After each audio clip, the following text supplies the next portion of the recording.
How embarrassed should we all be? We used to be such a stable place. Now we are not. And it's not just the front of house politics, as it were. Behind the scenes, the abrupt sacking of the permanent secretary to the Treasury, some appointments in recent times to the House of Lords, the Downing Street parties while the rest of us followed the COVID rules, the misbehaviour or worse of quite large numbers of MPs. All of it undermining our international reputation, but much more important, potentially undermining our own sense of our own self-worth, our happiness as a nation. Let us talk to Jill Rutter, Senior Fellow at the Institute for Government, and Sir David Newington as well, former Permanent Secretary who served as the Commissioner for Public Appointments. Good morning to you both.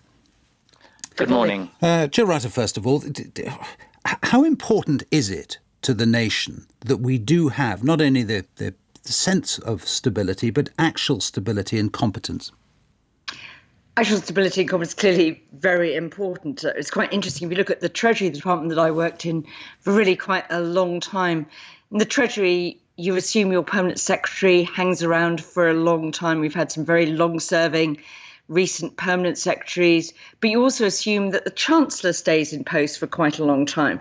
So the Treasury is really having to cope with absolutely unprecedented turbulence this year. And that makes it very difficult because if you're an official working there, you're constantly having to get the new person up to speed, allow them to start making all those really vital personal contacts with their international colleagues. The new top team at the Treasury itself is having to establish its reputation elsewhere. So everything you're trying to do just becomes a whole lot harder. And that's before you get to the fact that people looking at the UK from outside want a degree of certainty, not just that the government knows what it's doing, but the government is going to be able to follow through and will steer a relatively consistent course. And I think that instability recently has been incredibly damaging.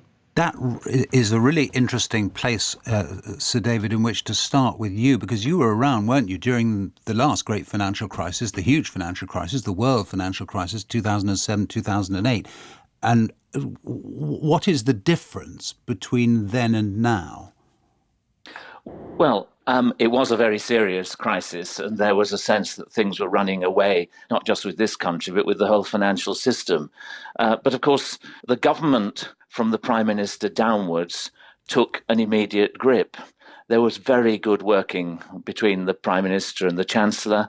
There was very good working between the Chancellor and his civil servants. The whole system worked together, and there was a sense in the country that we could have confidence that there was a government that in that very serious crisis knew what it was doing and had taken a grip of it.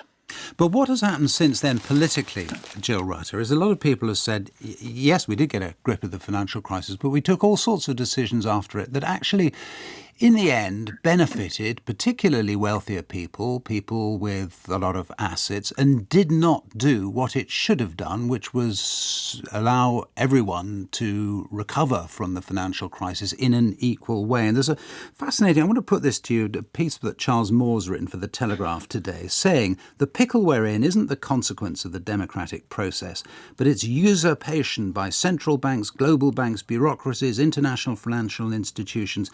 Too many political leaders have been complicit in that. What would you say, Jill Rutter, to the case that is made by people who say, actually, you know what, in a sense, we are suffering the effects of what was not done after the global financial crisis?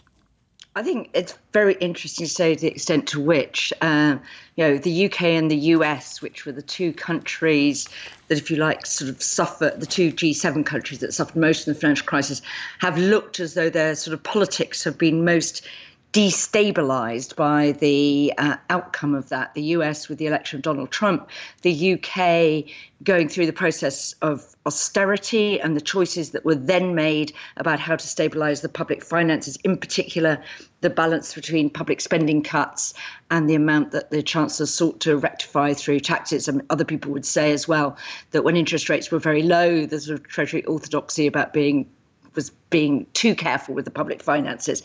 But I think the interesting thing there is then to trace that through to the thing that does appear to have destabilised our politics and destabilised the Conservative Party, which was the Brexit referendum and its aftermath. Because if you look at the sort of period 2010 to 2016, the coalition government and the Cameron government looks relatively stable compared to what has followed as the UK and Conservative parties tried to work out what to do and how to govern in the wake of that Brexit referendum, which has also made all these things much harder, because one of the things that there is quite a widespread economic consensus about is that Brexit has not been great for the UK's growth prospects. The former Chancellor Rishi Sunak admitted that to the Treasury Select Committee in March. It's had a dampening effect. And it's made all these decisions, all these distributional decisions, much more acute, because if you have a smaller economy, then all these decisions are much better. So, David, do you agree with that? I mean, is Brexit, is Brexiting without knowing why we were doing it? Is that our fundamental problem?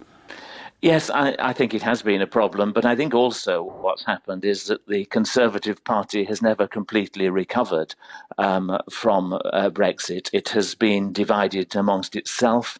Some of the Remain MPs, Conservative MPs, were cleared out by Boris Johnson, and there's been a trend towards, both under Boris Johnson and under Liz Truss, to appointing only the people who agree with them. And that, I think, has reduced the quality of the people who are available to be the leaders of our political system. And so I think we're suffering from a group of second-rate politicians, actually.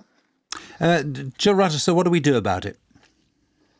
Oh, I think it's very interesting. I mean, the immediate thing clearly is to try to recover the credibility that has been lost over the past month. So your upcoming interview with Jeremy Hunt will be very interesting to see how he's going to do about that. And that is a shift, because appointing Jeremy Hunt was clearly an indication by Liz Truss that she was now prepared to reach across at least the ranks of people available to her in the Conservative Party.